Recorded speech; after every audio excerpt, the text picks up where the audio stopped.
O Elmo, ikaw pala yan. Kasama mo ba si Matt? Ilang araw na din kasi hindi nakikita eh.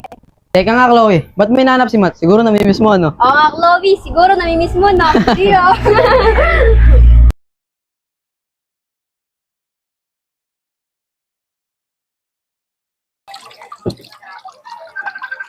Ate Lian, may tumatawag sa phone mo. Teka lang, Chloe. Wag mo muna sagutin.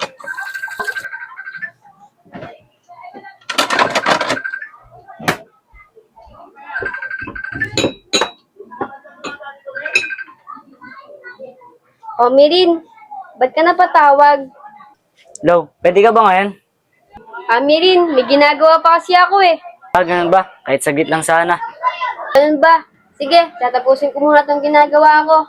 Saan ka na naman pupunta ate? Bilin ni ate Kylie, huwag tayo nga alis, di ba? Chloe, di ako aalis.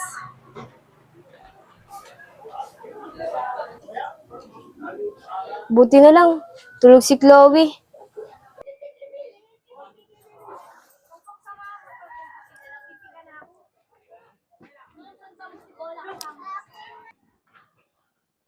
Ay, Lian, buti nakapunta ka. Di nga talaga ako pwede, kaso hindi kita matiis eh. Tara dito, buka.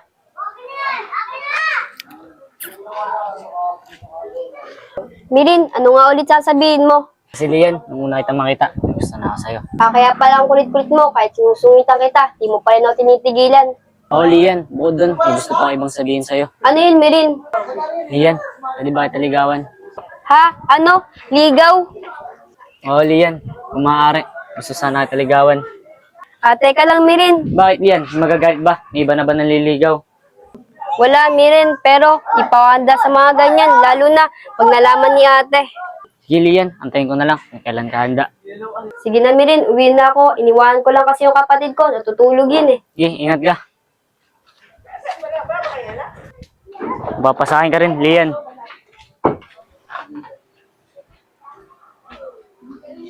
Nako, wala pa palang pagkain. Asa na namin kaya si Ate Lian? Oh, si Lian yun na. Sa kaya yung pupuntang batang yan? Lian! Lian! Saan ka pupunta? Ate, ikaw pala yun. Ang tanong ko, saan ka pupunta?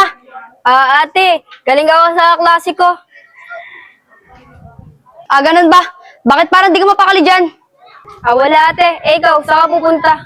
Pauwi na ako. Galing na ako kay Elmo, sa classmate ko. Nagtanong ako kung may sideline. Sabi, tatawagan na lang daw ako. Sige ate, tara na. Uwi na tayo. Tara. Nga pala, Lian. Si Chloe, nasaan? Nandun ate, natutulog sa bahay. Iniwan ko. Ganun ba? Tara, uwi na tayo. Baka gising na yun. Tara. Ate Lian, saan ka na naman pumunta? Chloe, huwag ka na maingi dyan. Kasama ko si ate. Oh, Lian, Chloe, ano na naman pinagbubulungan niyo dyan? Wala ate, nga pala, dumating na yung bayarin ng kuryente natin. Medyo tumaas.